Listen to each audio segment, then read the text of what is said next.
Hi, Robby. Thank you so much for coming on our podcast today. We met you at the Reimagining Health Summit back in 2023, actually. And then again in 2024. It was so fun to hear you speak about your products and your company. And we were both so intrigued by everything that you were talking about and some of your products. And we both, I know, have the red light, the tri-light face units and the PEMF mats. And I think Stephanie has your sauna device. I don't even know what you call it. Sauna, I guess. The sauna, yeah. The sauna. And so we're both really excited about this conversation today. And before we get started, we would love to know from you, if you could pick one wellness habit that has completely transformed your life, what would it be? Wow, that's a great way to start. But first off, let me say how honored I am to be here with you guys. And I'm glad that I had a little impact in our interactions with Dr. Cabral's community, because he has a great community. And I love, his work as well.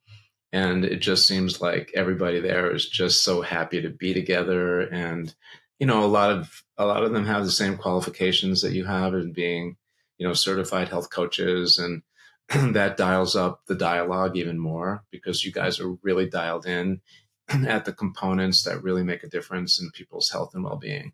And that resonates so much with what we're doing. So I totally get it. So what is my favorite hack? I probably would have to say the infrared sauna, the Thera 360 infrared sauna that you were talking about, Marnie, because it is, from a ritual point of view and what I call my non-negotiables, it's something that I do every day. And I think that it's important for your community and just in general knowledge to know that, and I think peripherally, people know that the environment's kind of messed up. But there's no dial, there's no calibration that tells us how messed up. Like the EPA will put out figures about the air quality and the water quality and all that. But what is that? How do people interpret that, like personally? How does that affect yourselves? And more importantly, the kids that are growing up, the next generation. There's none of that going on except how we express ourselves in symptoms, And Totally. so I like the sauna because there's so many facets of infrared technology and what we put into that infrared sauna that allow the body to support all the cleansing systems and all the other systems that basically run the body. It's a little bit of primal stuff. I mean, I got to be honest and transparent that when in my own work, I mimic what happens in nature. I know a lot about physiology, and I study ancient cultures from the science and the health and medicinal aspect. And so when you put all that together, I mean, our ancestors were so smart. Things were so simple. They didn't have Bluetooth those days, and they didn't have AI, and they didn't have the cloud. There were clouds, but they didn't have the cloud. Yet, they lived pretty good, healthy lives. In fact, I don't want to get too biblical about it, but mostly in those days, the biggest things that killed you was a warring nation that wanted your land, or an animal that was bigger than you that wanted to eat you. Now, truly, they didn't have the bean counters that we have today telling us the cancer rates and the cardio challenges and the diabetes challenges. They didn't have that. But you don't see a lot of that in history that shows you that there was problematic challenges with health in different cultural, aspects. So I like the sauna because it's primal. The frequencies that we've harnessed are the frequencies that are the most beneficial of natural sunlight, the rays that come from the sun. The benefits are enormous. It will mobilize all the toxins in your body. So rather than using a chemical to chelate or something invasive like dialysis, where they make a hole in your arm, they plug a tube into your vein and screen your blood, which is very effective. But, my idea is low and slow, let nature and the the beautiful systems that we had, that our Creator has given us, and lean into that, Mm-hmm. So sauna. Well, yeah, what a great way to kick this off. And we can't wait to dive into red light therapy and sauna more throughout this conversation.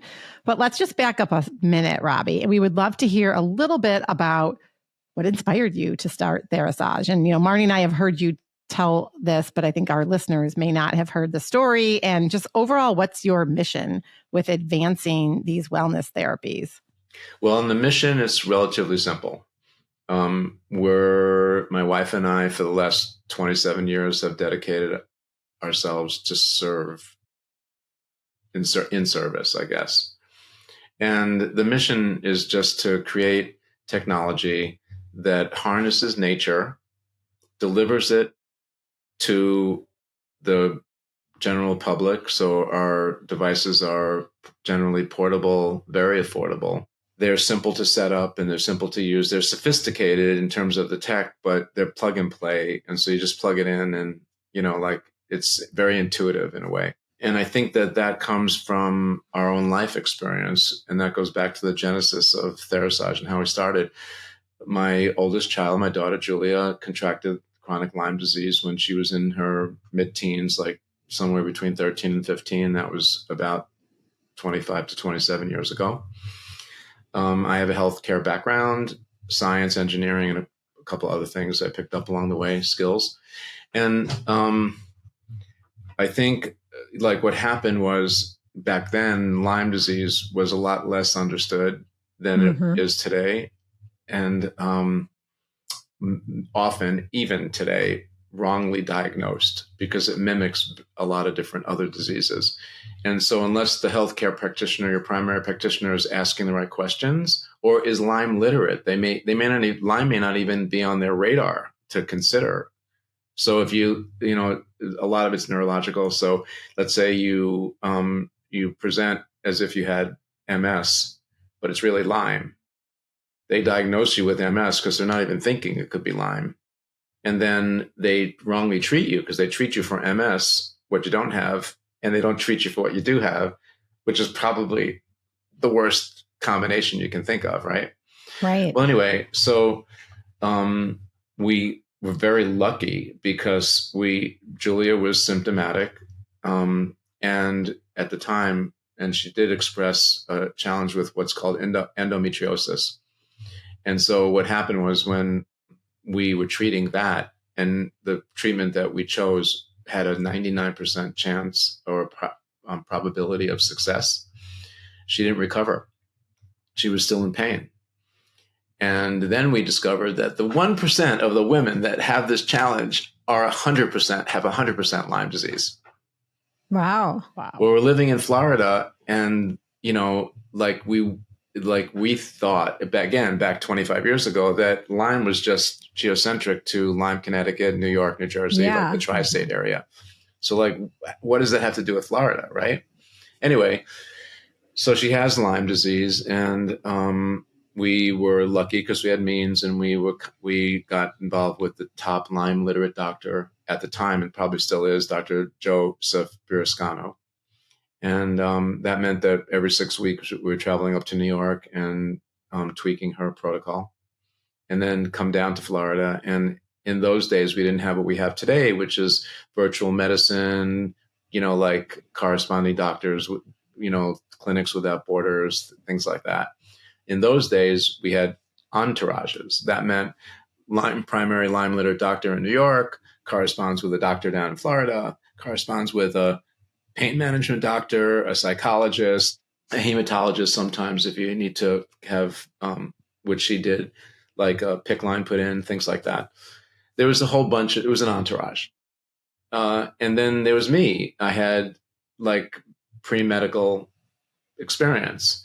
And so I became her primary doctor from the house point of view, coordinating all that stuff. And we still don't, as a family, agree with the allopathic approach to healthcare.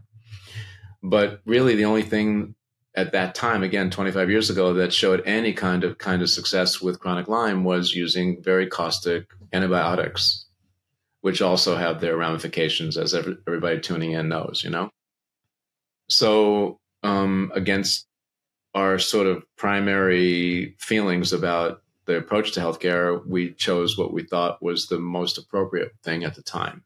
So that meant that I was her nurse. I was changing her PICC lines. I was administrating all of her medications and things like that. I know I'm going a little too deep on this, but what happened was I studied her symptoms, and her symptoms were cognitive challenges, pain challenges, what I considered high levels of toxicity and inflammation. So I focused on that, inflammation and toxicity. I did a deep dive, discovered that there are frequencies of sun energy, which is the infrared spectrum that will mobilize all the toxins in your body. Wow. That was like revolutionary. We are the OGs on this technology because at that time, infrared was from a healthcare point of view, it was only being used by sports medicine doctors to lower pain thresholds and have sports players like ball players heal faster to get back on the field. So all of that excited me, except there weren't any products like we could buy or devices we could get that we could utilize in our house. So I organized a trip to China. I visited 65 factories over 3 months and found 2 that I wanted to work with and started developing devices for our own personal use. Julia responded so well that the doctors, her entourage, then just said, wow, can you do it for us? And essentially that was the genesis of our company. Wow. It's such an amazing story. And how many years ago was this? 27 years so ago. You really are a pioneer in this field. Humbly said, probably. Yeah. Yes. So maybe we dive in a little bit and just talk about like what are some of the products that have been the most popular with your customers overall for overall health, and a little bit more diving into how the red light works, and so maybe it's not even, maybe it's someone that has an autoimmune or chronic Lyme, but just even for the average person. Well, we started from infectious disease. Right. But what I became to discover is that it's for everybody.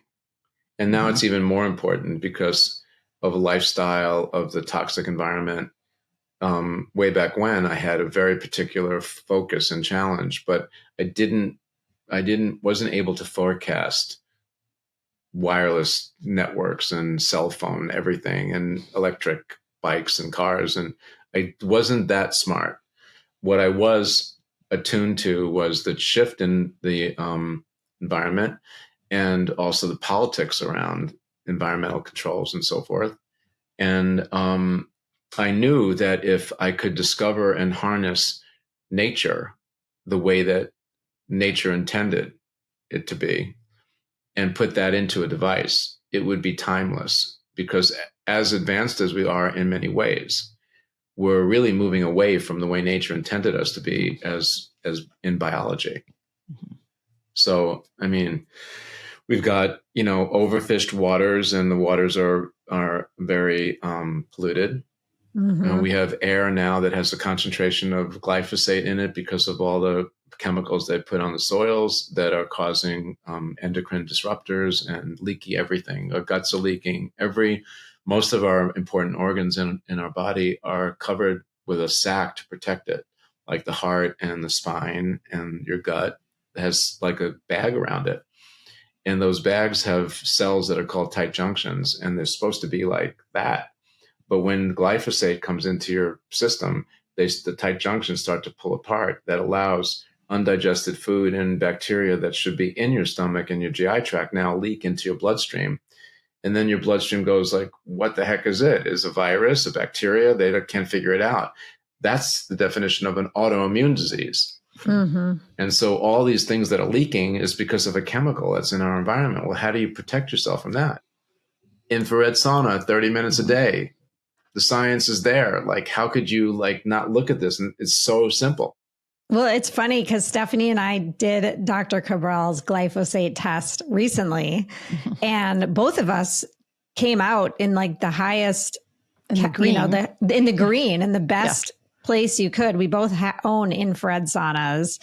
We both, do a lot of these therapies and a lot of these detoxifications to our bodies. And I wonder if we're even being exposed to the glyphosate or if we're just detoxing it really well. Like, there's no way to know, but. Well, I can say categorically, well, I don't know where you guys live. Maybe it's a little bit better. I'm not sure, but there's a way to know because you can actually have your stuff tested and so forth. But what we're seeing in our laboratory is that it's in the air, water, and food. You're right. Which is so scary. Started with the farmers, and this goes back to Monsanto and now Bayer that were flooding the soils through the farming industry, the agricultural industry, with 200 tons of glyphosate for 20 years. And it's not just us, it's all over the place. China, it's everywhere. Right. Okay, so now it's in the soil. Then they hydrate the soil, they water the soil, right, to grow the plants or whatever they're doing. And then the sun shines, it evaporates up into the sky. So now it's in the air. And then it forms in a cloud, and then it rains back down. And so now it's in your water system, it's in your soil, it's in your air. You can't escape it. The only thing you can do is create a simple routine through your food and through a device like the infrared sauna. And I really want to concentrate on the infrared sauna simply because there are other saunas out there. There's a steam room and there's the hot rock saunas and stuff like the steam and dry sauna. But what's different about infrared is it's actually a wavelength that vibrates. We call it bioresonance. It vibrates in your body and it kind of shakes loose all the poisons that are stuck in to your tissues and your organs and stuff like that. So the hot rock sauna in the steam room will pull out toxins and you'll sweat them out, but it's only going to grab mostly what's available in your bloodstream, where the infrared actually goes deep. And there's been some studies on that. They had a guy, I love these studies, so they have a guy, this is what I live for. Like, I don't read nonfiction or fiction. I read nonfiction, like the nerd books that are this thick, Anyway, so they did a study where they took one guy and they put him in all three environments, hot rock sauna, steam room, and infrared sauna. And they measured the amount of toxins in a drop of sweat in each environment. There were 85% more toxins in the infrared sauna sweat. Wow. That's significant. So in your opinion, out of curiosity, because I've heard lots of different things, when you step out of the infrared sauna, are you immediately running to your shower to get the sweat and toxins off of your body? Because I find my sauna's in my basement, my shower's upstairs. I'm like run up to the shower, but sometimes I feel like it dries by the time I get up there. And I always stress that I'm reabsorbing the toxins. I totally love that. It's kind of like borderline urban myth. So I'll just clear it up for everybody listening. Yes, this is what I do in my routine is actually I set my sauna, and you find your sort of sweet zone. So for me, I went through all the series, like from just regular detoxing to heavy metal detoxing, and in my body. And so what I came back to, and I've been doing this for 20 plus years. So right now it's almost Pavlovian for me. I walk by the sauna, I start sweating. It doesn't even have to be turned on. Okay. But for those that are tuning in, our initial goals are 30 minutes at about 130 degrees Fahrenheit. If you're very symptomatic, like you're expressing yourself or you're weak or you're coming off a cold or you have some chronic challenge, then we start off lower and slower. Could be 15 minutes at 110 degrees. When that's the beauty of having it in your home and having a portable sauna, is because you just do it when it works for you. You don't have to go anywhere. When you go to a public sauna, as good as they might be, you could be sitting in someone else's sweat. You're working hard to get your toxins out, and you're sitting in their sweat, which has their toxins. So there's potential you could upload that stuff in. So I know. Right. Yeah. Well, I'm thinking about my son who doesn't have a sauna. He goes to the gym. Well, make sure, and this is for everybody listening, just sit on a towel. Yeah. He for sure sits on a towel. Yeah. Okay. So to answer you, Marnie, what I do is I usually let my sauna, my sweet zone is 45 to 50 minutes at 150 degrees. Okay. So I've gone like up to 170 for an hour, and now I've come back down to find the sort of perfect time and temperature that fits my lifestyle. And I get up before I don't set an alarm clock. So I get up before sunrise every day, about 4:30-ish. And so it's a quiet time. I get to meditate. I set my intentions for the day. I ask for forgiveness. That's why I'm in for 45 minutes. And then I take binders and I hydrate before. That's really important. So a binder is like a activated charcoal. You guys know it from Dr. Cabral has a great one, universal binder, because he combines. That's the one we use. We'll link it up in the show notes for everyone. And he has the nano binder, which is the small particles and the heavy metals. And he has the macro binder, which is like the charcoal. So he gets both environmental stuff, and he gets the deeper toxins, the smaller toxins that are pretty much hard to get. Yeah. So I take my binder, and I take my water beforehand, because many of us drink a lot of water, but they don't drink what's called bioavailable water, meaning that it's, like filtered and it's got structure and it has vortex or energy to it. Most of us don't have that.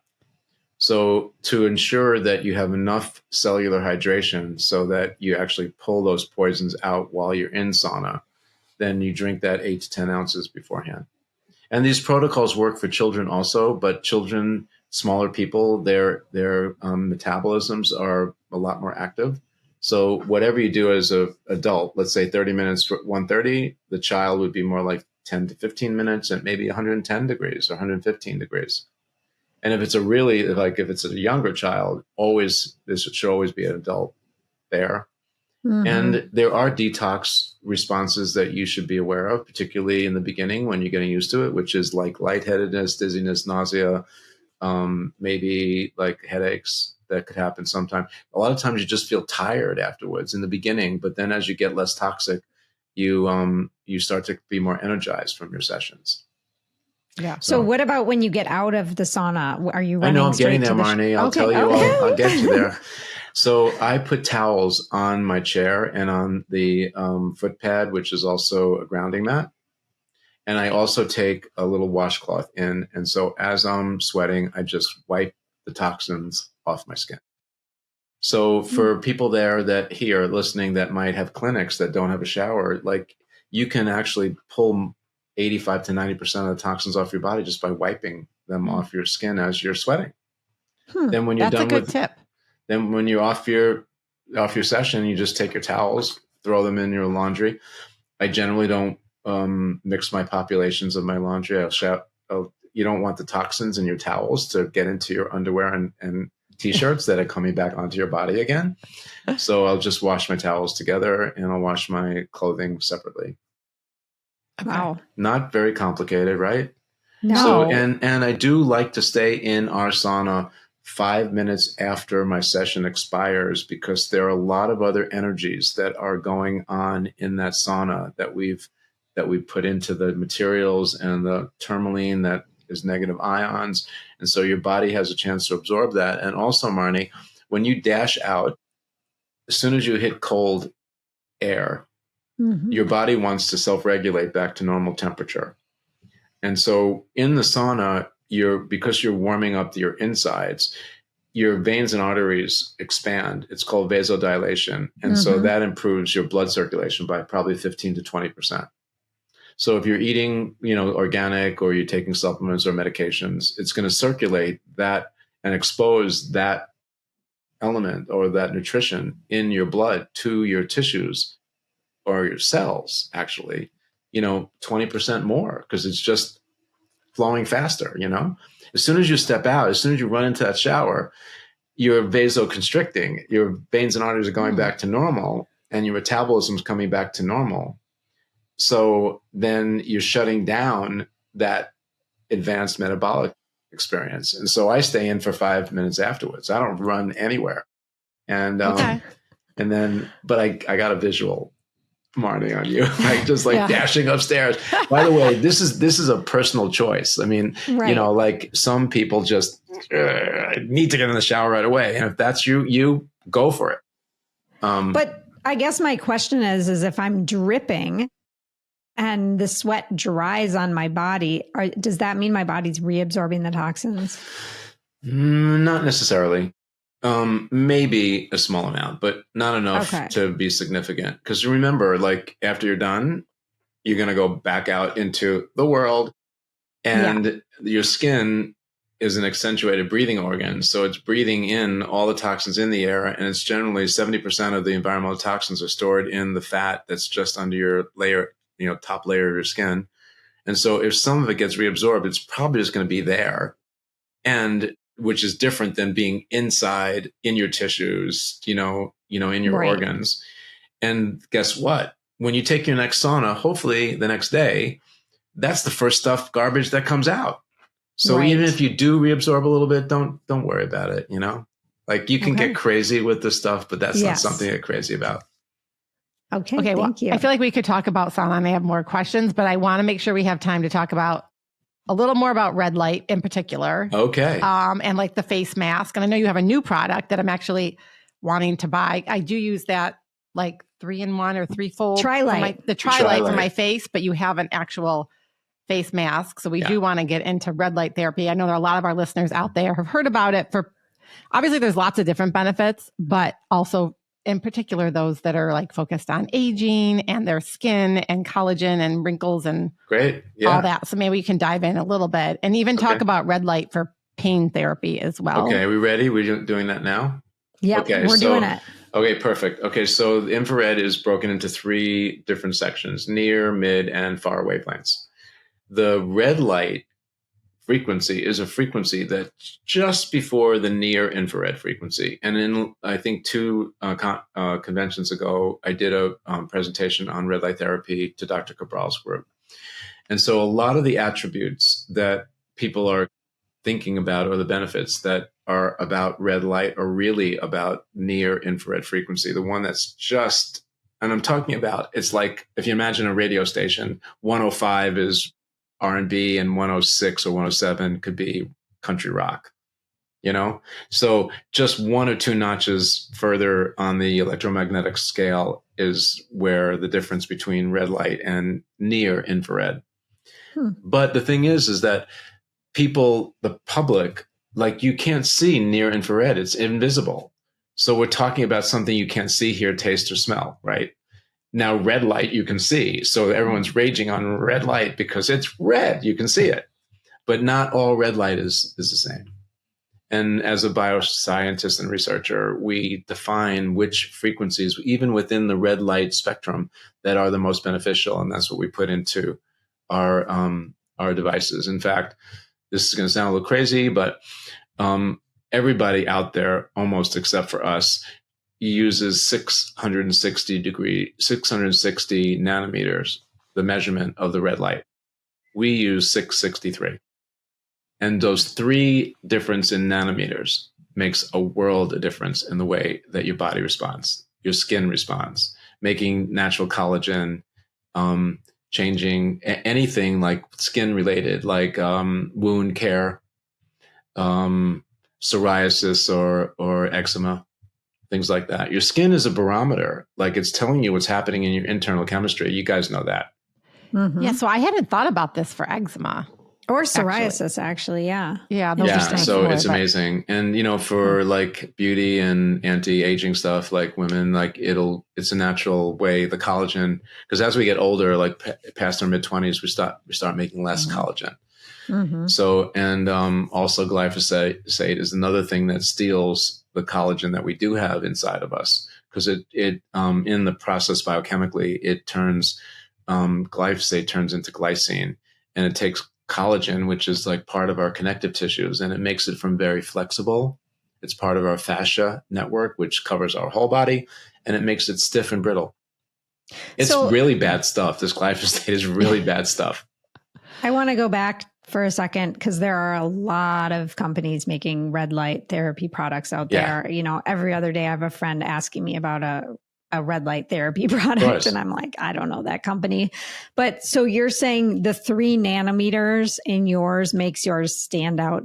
Is there anything else about your specific red light therapies Yeah. Well, that's just one thing. But so I'm about subtle energies. Like subtle is subtle. And the world, it's just the way the world is really about the big, broad brushstrokes. That's why all red light is the same to generally the mainstream public. But our 663, just those 3 nanometers, for me to make that LED light emitting diode costs me about 35 times more per light bulb than the 660 bulb. So again, all red light is the same. And so the red light people out there, if the people think it's all the same, then why should they pay that much more for the bulb? Let's just pay less, make more margin, because ultimately a lot of it's driven by economics. And we're not, as a philanthropic company, we're driven about what is the best result. What's the best for you and your family? And so the Tri-Light it was an invention of mine. What I decided was to curate the 3 wavelengths that I think are the most beneficial in the near or the red light near spectrum. And so what I did was I created an LED that is called polychromatic. It means there's 3 wavelengths in every LED or every bulb we make. And so that's different because most other companies out there, they create a cocktail in their LED panels where there'll be an array of 660s, an array of 840s, an array of 900s, and then they converge them together like you're making a drink. It's a cocktail of frequencies. It's not a bad system. But I thought like, wow, I kind of asked the question why a lot. And so like, why is it LEDs monochromatic? Is it physics or is it money? It turned out to be money because the guy who invented the LED said, I want to make a lot of these. So if I have a single bulb or single frequency per bulb, then people got to buy a lot of bulbs, right? Well, I decided to make one bulb that has 3 frequencies in them.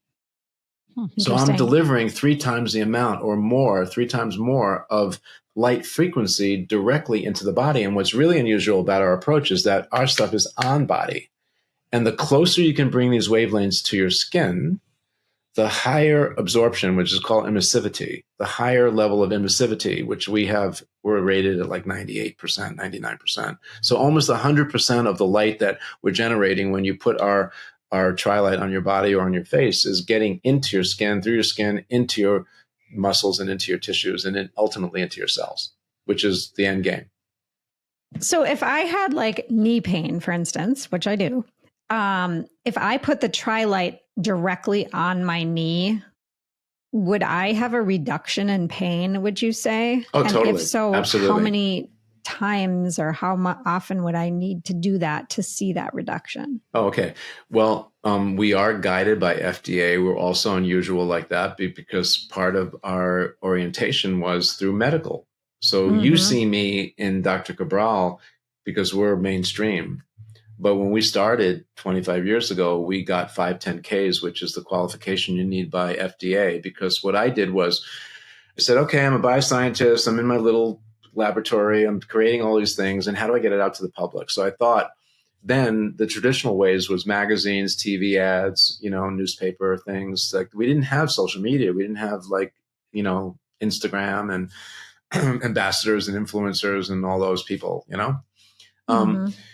So I thought if I were to try to communicate this, the best way would to be get on stage at these conferences, medical conferences. Let's say there's 200 doctors and each of those doctors sees 10,000 patients a year. I get to talk to one doctor and I touch 10,000 patients potentially if I'm good at it and I can pair up our technology with the way that doctor is administering their care. And I thought that was the best leverage way to get my information and our devices and get our company out. So that was what we call the medical model. And then maybe 10 years ago, we shifted our website from being mostly just informational to having a shopping cart. Because I noticed that if the general public, if they had a choice from buying a product from, let's say, the average distributor versus buying it direct from a company, they would, if it's the same price, they would rather buy it direct from the company. So my goal wasn't to compete with our ambassadors. In fact, we are very different about that with the people that represent us. We don't want to jump into their communities. In fact, weeks before we do a discount campaign, we recruit all of our ambassadors so that they can enjoy those percentage discounts and they can get it out to their communities. We don't want to like surprise their communities, do a flash sale on the Therasage side, and everybody's jumping on that, and they all get like angry at us. No, we want everybody to be part of our family, So we take a different approach that way. Yeah, and I'm just going to add, Marnie, talking about your knee pain. I gave it. Actually, my husband just picked up the Tri-Light mat on his own. Like he had never used it. This was over the summer because he's been dealing with shoulder pain. It was like bothering him when he played tennis and golf and everything. He picked it up and started using it on his own and said that it felt a lot better. Yeah. To answer you, the joints don't have a lot of blood flow. And there's not a lot of muscle. It's mostly connective tissue. So when you hurt a joint, it takes longer to fix because you need the nutrition and the oxygen that's in blood to actually help the repair. So when you put the Tri-Light or any of our devices directly on the joint that's hurting, it shifts your brain to bring more healing energy to the area that needs healing. We are cleared by FDA because we did go the medical model so that we are cleared for pain, for for rest and relaxation and improving circulation. And so instead of taking an oxy something like a pain medication, it's a natural pain relief. So on pain, it's great. On repair and recovery, it's great.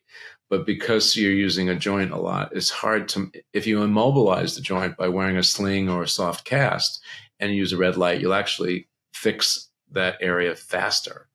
And that's what the body does. Like when you, let's say, get an acute injury, like from sports, it sends in a lot of fluid around your shoulder, which locks your shoulder up. That's like a soft cast. It's, the brain does its best to try to repair. So when it immobilizes that joint, then it can does an analysis of whether it can fix you or it has to readjust and create the new you with a joint that isn't quite the same as it used to be before. So I know everybody's pain is different, but typically how many uses would you say, or how many sessions with the Tri-Light would a person need to feel a difference? It's hard. It's just like your point. It's too subjective. It varies, but I can say from pain reduction, you're going to feel it within 5 to 10 minutes. Okay. And, it's better than a lot of the anti-inflammatories like Motrin and those things that people take. And I think there's a place for medications and I think there's a place for surgery. I just don't think it's my first place I go. Not your first line of defense. Yeah. No, and it sounds like what all these products are doing, you kind of led with this when you started, is like mimicking nature. You're trying to get your body to do what it's designed to do. And there's stress and toxins and all the things in our environment that are throwing us out of whack and we're not in equilibrium. And so it's amazing that something like the red light, and we'll talk about the PEMF, and we talked about the sauna, like you're getting things in your body to be working more efficiently. Yeah. And I do want to touch on PEMF because a lot of people don't even understand what that is. And it's a word that's being thrown around a lot today. Can you talk about PEMF and also like what are the differences between red light therapy and PEMF, and how would you use those two technologies for different things? Cool. Okay. So red light and PEMF are potato. So they're not even like in the same category. PEMF is pulsing electromagnetic fields. Okay. So there's light is a field of energy, sound is a field of energy, and EMF is a man-made field of energy. Okay. We've taken, again, a different approach to our device. The one that we are getting more famous about, humbly said, is the TheraPro, which comes in 2 sizes. And it's got the larger size, the full body. It has 6 pulsing coils, and the smaller size that you guys have in the back of your chair. And I have it at my lab, and I basically sit on it all day or I sleep on it. Well, there we go. Show and tell.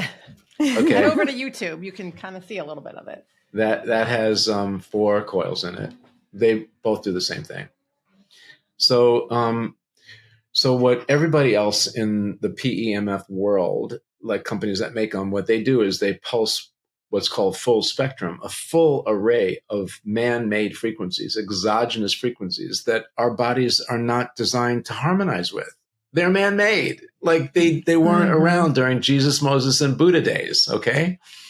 They're made in current world. And so our bodies don't necessarily respond as well to them in general.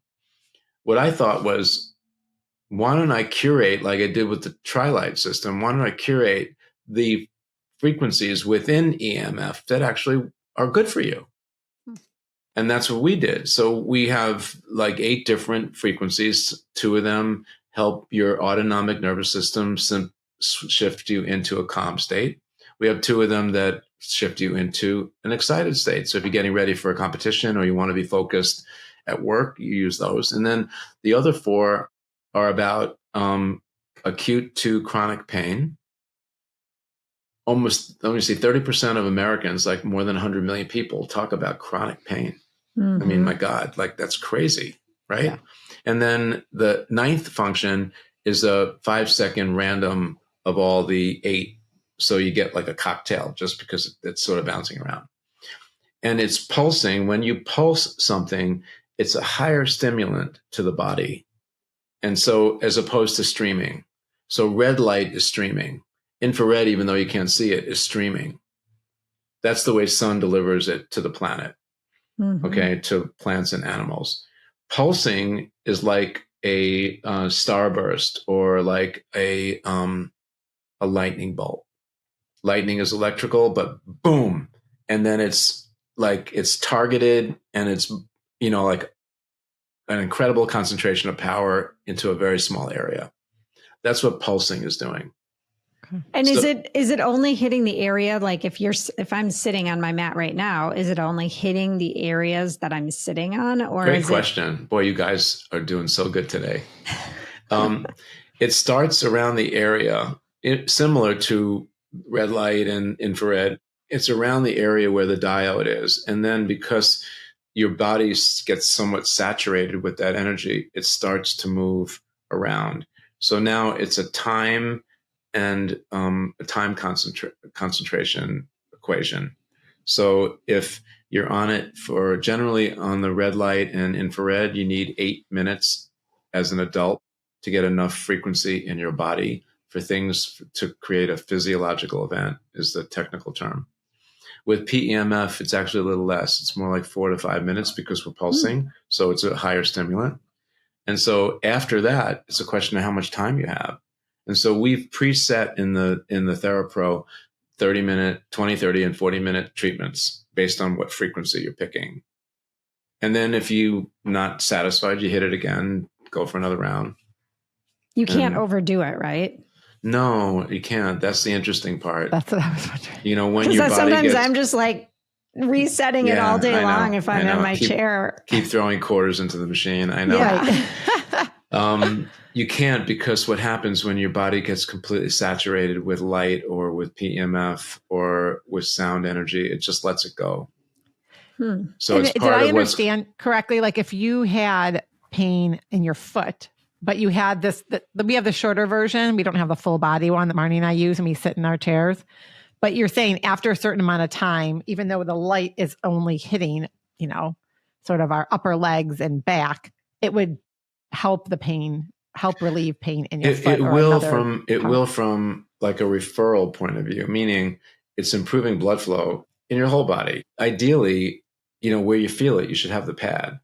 Okay. So, you know, like the beauty about the pads that you have, even though they're on the back of your chair, is that they're really portable. And so you can take them off the chair. You can set yourself on a couch or a lounger. I love it if you've got something like type 2 diabetics. They have challenges with their lower extremities with circulation. So elevate your ankle with a little pillow, maybe 3 degrees. Put the pad under your calf muscles. Because if you put it on top, there's not a lot of muscle that has the veins and arteries for blood flow on your shin. But under your calf, that's where all the blood is and feeding into the muscle. So if you want to get more blood to your toes or to your lower extremity, then elevate your feet, put the pad underneath your calf muscle, set the comfortable setting on heat, red light, and PEMF. Within minutes, you're going to feel relief. Okay, so you said blood flow. So I'm thinking like I definitely have poor circulation in my hands and my feet, especially in the winter, like they get very cold. So can this be helping with those types of symptoms? Yeah, totally. Okay. And you might want I should take it off the chair sometime and and use it around different parts of my body probably. But what's nice to do is to stack nitric oxide with the pad, because nitric oxide will increase vascular flow, and it will also increase your blood's ability to grab oxygen. I don't really know what you mean by nitric oxide. It's you can get it in a supplement, or basically it's an extraction of organic beets. Beets? Beets, B-E-E-T-S. Okay, so it's not like sucking in a balloon. That's what I'm picturing. No, that's we're all going to walk around talking with those little high voices, Marnie. Oh my God. Okay. Marnie, you've been watching too much late night TV. Okay, so, but no, it's not that. Nitric oxide is one of the 3 transient gases the body makes naturally. But the reason why we start to age early is because our body's ability to hold on to oxygen starts to diminish in late 20s, early 30s, because we're making less nitric oxide. Okay. And so it's a very inexpensive supplement, and it's just great for increasing blood flow and increasing more oxygen in your blood, which slows down the aging process. And of course, it helps with repair and, general health and wellness. Okay. So between PEMF and red light therapy, which one do you prefer to use, or do you love? Oh my God. Now you're asking me which child I like better. Yeah, exactly. That's what I was thinking too, out of your favorite products. Good thing she didn't throw the sauna in there too. I didn't throw the sauna in because I already know that's your number one. That's why I purposely didn't ask that one. No, I'm going to tell you, I think I would go with the red light. Okay. Because PEMF, again, it's more stimulating. So if you're talking to me today and you have a chronic challenge, let's say you have a back challenge or back pain, and you have an episode, you pull your back out, by all means, use the PEMF and you use the mat and turn the heat up, because that's going to calm the muscle down, take it out of tension. And it's also going to be extra stimulating. So that's going to rock your body and get you out of that crisis, essentially, you're in. So for that purpose, I would definitely go with PEMF. But if you're just looking for general use in health and well-being, then I have to shift to red light, because it's streaming. It's a slower and a more, I think, sustainable kind of intervention. And light frequencies are so powerful. And it's not the ones that we use. I mean, we're putting in a bulb, but it's really nature. PEMF is exogenous. It's man-made, so it's got it harmonizes different with your body than the red light and the infrared will. Okay. And that's really key, because think about it. You have these pharmaceutical medications that we take. And what is a pharmaceutical? It mimics nature, because they do it organically under a microscope, and it's either going to be plant generated or flower generated. That's how they make a medication.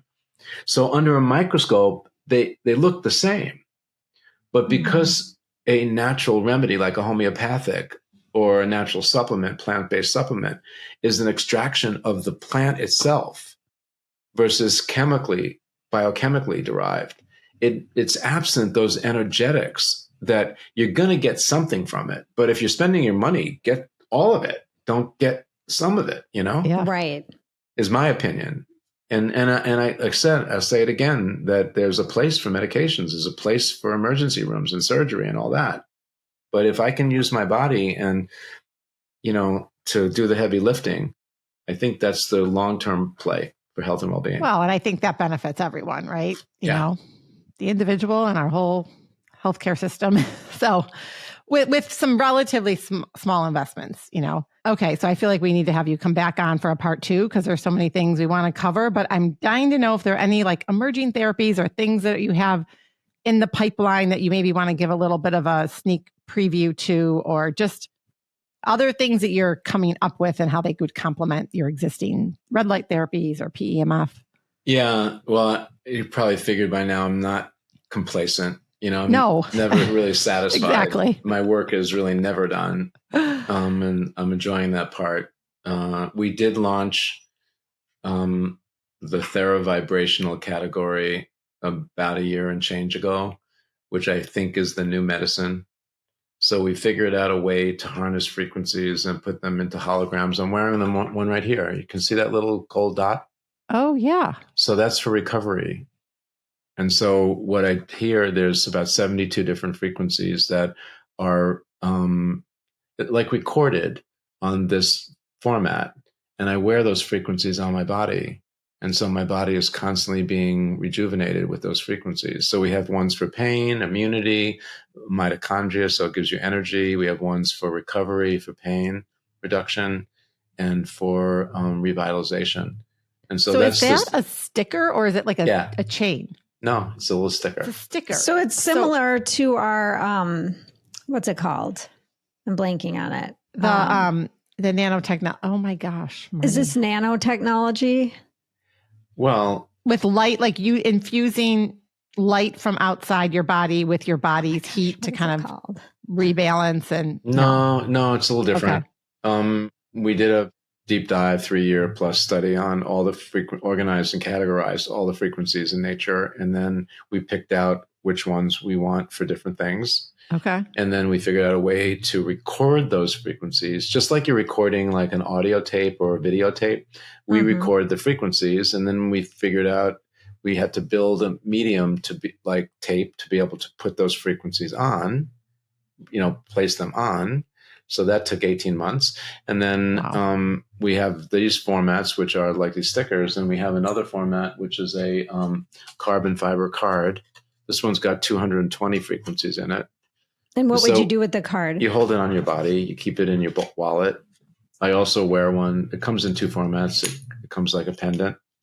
Okay. So now I've got an energy field around me around 3 meters, which is like 8 to 9 feet above, below, around me. So as I'm walking through the world and the microwave tower is showering me with all these freaking crazy energies, my body's protected. And if you're in my field, if you're next to me, you're protected too.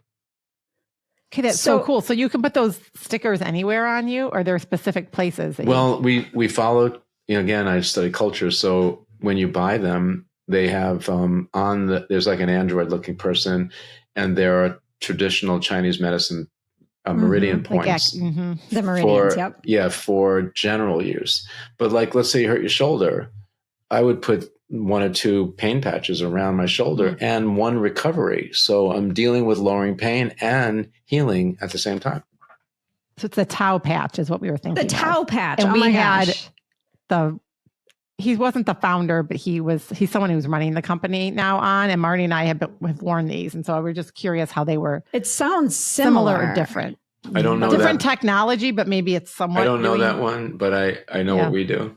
Okay. And it's pretty cool stuff. And I think that's where the world is going, frankly. Yeah. Well, because to your point, we can't, unless we're going to be hermits or live like completely remote areas where we're growing all our own food and we're not interacting with anyone and we don't have Wi-Fi. Like there are certain things we can do to reduce our exposure, but we're never going to be able to completely eliminate it if we want to live in this modern world. Yeah. And so I love all these technologies that you're creating that are mimicking nature and mimicking how our bodies were evolved and designed to thrive so that we can, be in equilibrium and have our bodies be balancing and working as they should and healing themselves ultimately. Yeah, with a little bit of help from this technology. Stephanie, you get me completely. You get it.